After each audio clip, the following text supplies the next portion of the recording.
tried to do it. When do you think that this, in a year measure, is going to start to catch on in the mainstream? So I think be that, adopted? Yeah, it's a really good question. It's something that if I had a glass ball, I'd love. I think everyone would love that. No one really has a true answer for it, but I think at a high level, it's going to happen at different times for different use cases, right? B2B is going to be something that can happen right away because small private companies with a large budget and a need for this can just implement.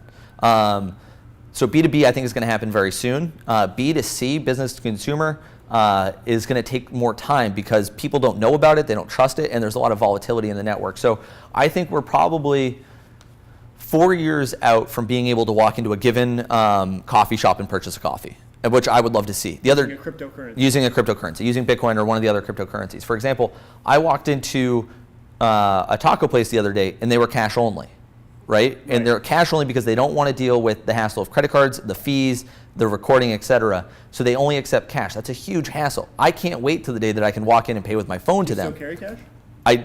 In general, I don't. And that's not to say I don't carry cash, I only carry cryptocurrencies. I just use cards. Like I use cards and phones and different things. I don't use cards.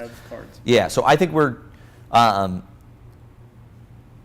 3 to 5 years out from it being so mainstream that you can walk into a given coffee shop or restaurant and be able to use it. Part of it's because of the infrastructure. So they need to have, people need to know about it, and people need to be able to have a payment system at the location to be able to pay, which people are working on. That was going to be my question, is when it does hit mainstream, what is it going to look like? Will it be with our phone? Will we scan something with the phone? Will we swipe the phone? Will it be a card? What will it look like? A chip underneath our finger? I think it's going to be on the phone. Everyone's got a phone. Smartphone adoption is really great. I think that's going to be let's not add more headaches to the process. Or surgeries for that matter. Or surgeries for that matter. We don't need it under the finger. But I think that it's going to be either phone to phone or phone to payment system right there for the company, and it's going to do it's going to reduce the cost of transaction fees. Right now, if I use a credit card, they charge 2.5% to the business, so it's going to reduce that. Not to say that there won't be transaction fees, as someone's going to be providing the service for these people to use, but it's going to be undercut.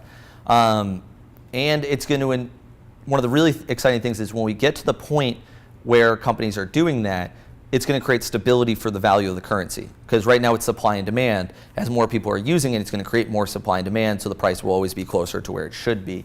That's one of the big hurdles right now from it being mainstream is the volatility. Like, I want to be able to use my cryptocurrency, but if you as a business receive it and hold it, you don't know if it's going to be worth more or less a week from now, a month from now, a year from now. And you don't know what it's going to be valued at. If we use the dollar, there's a very consistent understanding of what it's going to be worth and what you can purchase with it. So I think we need to see widespread adoption in a peer-to-peer way or a local jurisdiction using it to create the stability that's needed for people to really take to it. Will that be kind of viewed as a chicken before the egg situation, whereas as the market adopts it, it would kind of stabilize that value? Yes. But it needs to adopt it first for that stabilization to happen. Yeah. And everyone doesn't want to adopt it because it's volatile. So which one? So it's very much a chicken and the egg problem, but if we look at it from the United States, we would say, why would I forego using the US dollar, which is really stable, for something that has volatile? And I don't think that the chicken and the egg is going to play out here. What I think is going to happen is emerging markets are going to take to this technology. So right now, is there an emerging market that's already kind of... No one's really widespread, but I think we're going to see it soon because in, say, Venezuela, for example, when you go in to buy a milk, when you go to buy a carton of milk, they're no longer counting bills. Their currency has been so devalued that they weigh the bills in boxes. That's how little their value is worth. So if you look at that versus Bitcoin instead of the US dollar versus the Bitcoin, that's an instance where enough people could take to it that it helps with the stability. You get a few markets like that, then it becomes stable, and then people in developed countries will be able to use it. So to that point, one of the theses of this technology is that it's truly disruptive. We hear that word all the time in Silicon Valley. This technology is disruptive, this is disruptive, that's disruptive. And it's misused because a lot of times they're alluding to disruption theory, but what they're saying is we're going to take a market share of what's going on. But true disruption theory says that a large incumbent has a target market that they focus their product on. That's who they work on. And they ignore the smaller markets along the way, the smaller sub-markets along the way.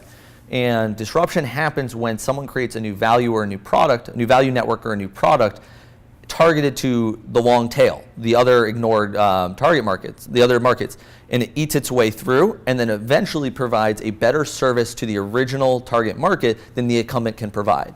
So to that, I think that this technology is going to take off in the emerging markets. It's going to eat up the long tail of markets and then come into the United States and EU and Japan and Asia.